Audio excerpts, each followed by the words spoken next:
حضرت عیسیٰ علیہ السلام ایک ایسے پہاڑ سے گزرے جو بالکل سفید تھا اور حیرت انگیز خوبصورت پہاڑ تھا. اس کے چاروں طرف پھرے. تعجب ہوا. اللہ پاک نے وحی بھیجی، اے عیسیٰ اس سے بھی بڑی عجیب چیز نہ دکھائیں آپ کو؟ آپ نے پہاڑ دیکھا، خوبصورت، دودھیا، بالکل دودھ کی طرح سفید، چاروں طرف پھرے، حیران ہوئے. اس سے بڑی کوئی انوکھی چیز آپ کو نہ دکھائیں؟ میں یا اللہ ضرور دکھائیں. پہاڑ پھٹ گیا. ایک شخص نکلا، اس کے ہاتھ میں سبز رنگ کا عصا تھا، اس کے پاس ایک انگور کا خوشہ تھا، اور وہ کہنے لگا روزانہ یہ رزق مجھے ملتا ہے پتھر کے اندر. پوچھا تو پتھر کے اندر کب سے عبادت کر رہا؟ عیسیٰ علیہ السلام نے تو کہا کہ میں گزشتہ پتھر کے اندر 400 سال سے عبادت کر رہا ہوں. اب عیسیٰ علیہ السلام نے گمان کیا، یا اللہ اس سے زیادہ عبادت کرنے والی مخلوق یقیناً تو نے کہیں پیدا نہیں کی ہوگی. اتنی عبادت کرنے والا بندہ جو 400 سال تک نہ کوئی گناہ دیکھا، نہ سوچا، نہ گناہ سنا، نہ گناہ کا گمان خیال، دن رات عبادت میں مشغول ہے. تو اللہ پاک نے فرمایا جو شخص امت محمدی میں، میرے کملی والے کی امت میں 15 شعبان کی رات کو صرف 2 رکعت پڑھ لیتا ہے. کتنی رکعت؟ بس 2 رکعت پڑھ لیتا ہے. اب آگے سنیں، اس کی 400 سال کی عبادت سے، اس کو 400 سال کی عبادت سے افضل ثواب دیا جاتا ہے. یہ سن کر عیسیٰ علیہ السلام بولے اے کاش میں بھی کملی والے کی امت میں ہوتا، میں بھی مدینے والے کی امت میں ہوتا، اور میرے اوپر بھی 15 شعبان کی رات آتی اور میں بھی 2 نفل پڑھتا اور اس 400 سال عبادت کرنے والے سے بھی افضل مقام پاتا. اس ویڈیو کو لائک اور شیئر کریں. اب کری یوٹیوب چینل کو ضرور سبسکرائب کریں اور بیل آئیکن پر بھی کلک کرنا نہ بھولیں تاکہ چینل پر آنے والی ہر ویڈیو آپ کو فوراً مل سکے. السلام علیکم ورحمۃ اللہ وبرکاتہ. شعبان کا انتظار تھا، آ گیا. زندگی کی کتنے شعبان گزر گئے، یہ بھی گزر جائے گا، لیکن یہ شعبان ایسا شعبان ہو جو ہمارے لیے برکتیں، رحمتیں، خیریں اور خوشیوں کا ذریعہ بنے گا اور ہمیشہ بنا ہے. شعبان تو آتا ہی اس لیے ہے. میرے آقا سرور کونین صلی اللہ تعالی علیہ وسلم نے رجب، شعبان اور رمضان کو خیر و برکت کا مہینہ فرمایا اور اس کا استقبال فرمایا. فرمایا میرے حضور رجب سے رمضان کا استقبال شروع کر دیتے تھے، رجب کے مہینے سے، اور رمضان تو، شعبان تو پھر اور حیرت انگیز برکات ہیں. آئے میں آپ کو کچھ چیزیں عرض کرتا ہوں کہ ہم شعبان کے مہینے کی برکتوں میں کیسے اپنا حصہ ملائیں اور اس کی خیریں کیسے لوٹیں اور اس کی بہاریں کیسے اپنے قریب تر کریں. 3 چیزیں فیصلہ کر لیں. شعبان میں نفلی روزے اس لیے رکھے جاتے ہیں تاکہ رمضان میں روزے رکھنے کی استعداد پیدا ہو جائے. ایک تو آپ شعبان کے نفلی روزے رکھیں جو کہ احادیث میں آئے ہیں، روایات میں بھی آئے ہیں اور کتابوں میں بھی موجود ہے. لیکن جتنے بھی آپ نفلی روزے رکھ سکتے ہیں رکھیں. صرف صبح شام ایک کام ضرور کر لیجئے، اس کام سے آپ کو بہت فائدہ ہوگا. صبح جب سحری کے لیے آپ اٹھیں تو سحری کریں اور سحری کے ہر لقمے کے ساتھ یا واجدو پڑھیں. ہر لقمہ نور، سرور، راحت، رحمت، برکت، عطا اور شفا. یا واجدو، یا واجدو، یا واجدو. ایک ہے لقمے کے ساتھ یا واجدو، ایک ہے کہ لقمہ چباتے ہوئے جب تک کہ وہ لقمہ ختم نہ ہو یا واجدو پڑھتے جائیں. اس کی حیرت انگیز برکتیں، خیریں اور رحمتیں آپ محسوس کریں گے.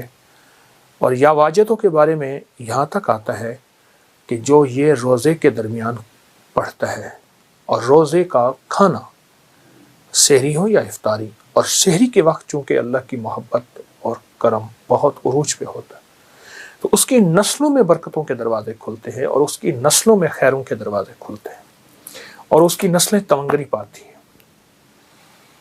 دوسرا، جب افطار کا وقت ہو تو افطار کے وقت میں آپ صرف اور صرف 11 بار آیت الکرسی ضرور پڑھ لیجیے.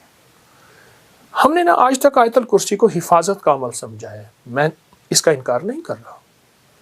اصل یہ اسم اعظم ہے اور محدثین نے لکھا ہے کہ بعض فرماتے ہیں الحی القیوم اسم اعظم ہے، اللہ لا الہ الا هو الحی القیوم.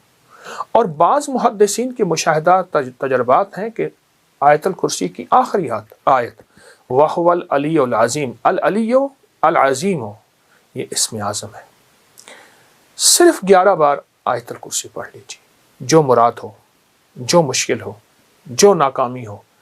حتیٰ کہ آپ کسی 11 مرادوں کا آپس میں تذکرہ کر لیں، تصور کر لیں، کوئی 11 مرادوں کا اللہ کے خزانوں سے منوا لیں، اس کو ذہن میں رکھ لیں. حتیٰ کہ یہاں تک کہ 11 نسلوں تک اس کی برکتیں چلتی ہیں، کیونکہ افطار کا وقت ویسے بھی قبولیت کا وقت ہے، محبوبیت کا وقت ہے، مقبولیت کا وقت ہے اور اس کی عطا اور شفقت کا وقت ہے. تو اس کی بہت برکتیں اور اس کی بہت خیریں چلتی ہیں. ایک تو یہ عمل آپ کی خدمت میں ہے. دوسرا، 15 شعبان جس کے بارے میں مستند روایات میں کہ فرمایا تقدیروں کے فیصلے ہوتے ہیں، زندگیوں کے فیصلے ہوتے ہیں، رزق کے فیصلے ہوتے ہیں، عطا کے فیصلے ہوتے ہیں. کس کے بارے میں اللہ کی صفت قابض کہ اس کا رزق چھین لو، اس کی روح چھین لو، قبض کر لو. اور کس کے بارے میں میرے رب کی صفت باسط وسیع کر دو اور وسیع کر دو. اور اللہ کی صفت واسع رزق وسیع کر دو، صحت وسیع کر دو، عزت کے تاج پہنا دو. تو 15 شعبان میں ایک مستند اور مسنون عمل ہے، وہ ہے صلاۃ التسبیح کا. اس کو بہت زیادہ توجہ دیں.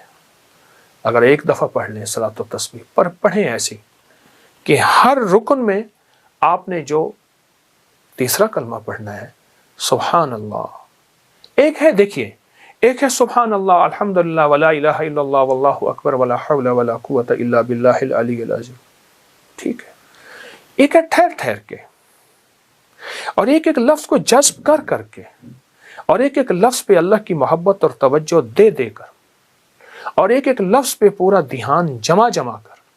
سبحان اللہ الحمدللہ ولا الہ الا اللہ واللہ اکبر. اللہ کا نام لیتے ہی ہمارے دل میں اللہ کی عظمت آ جائے، اللہ کا نام لیتے ہی منہ میٹھا ہو جائے، اللہ کا نام لیتے ہی حلق بھر جائے، اللہ کا نام لیتے ہی رواں اور انگ انگ ایسے رونگٹے کھڑے ہو جائیں. اس عظمت کے ساتھ ایک بار صلاۃ و تسبیح شب برات میں پڑھ کے دیکھیں، کیونکہ برات کے معنی ہے نجات، گناہوں سے نجات، آگ سے نجات، مصیبتوں سے نجات، مشکلوں سے نجات، ناکامیوں، قرضوں، بیماریوں، بندشوں، جادو، تکلیفوں سے نجات. اللہ اکبر، عجب عمل ہے.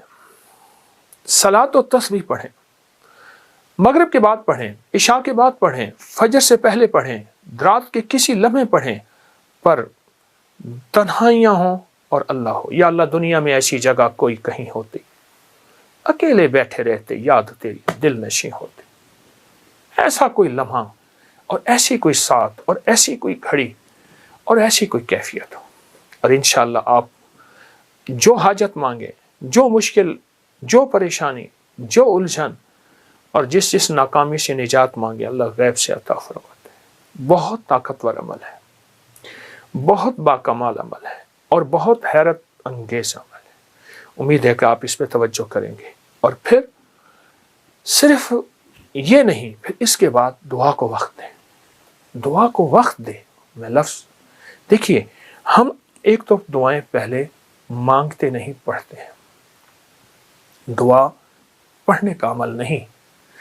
میں دعا پڑھ رہا ہوں ربنا آتنا فی الدنیا حسنۃ وفی الآخرۃ حسنۃ، یہ پڑھ رہا ہوں. دیکھیے، سائل منگتا، جسے ہم بھکاری کہتے ہیں، چوراہوں پہ، سڑکوں پہ، گلیوں میں، اس کی نظریں منگتی، اس کا لباس منگتا، اس کے بول منگتے، اس کے ہاتھ منگتے، اس کے جذبے منگتے، اس کی چال منگتی، اس کی ڈھال منگتی، اس کا حال منگتا. آپ سوچیں. تو اس کے بعد پھر اللہ سے دعا مانگے اور دعا کو وقت دیں اور دعا کے لیے وقت نکالیں.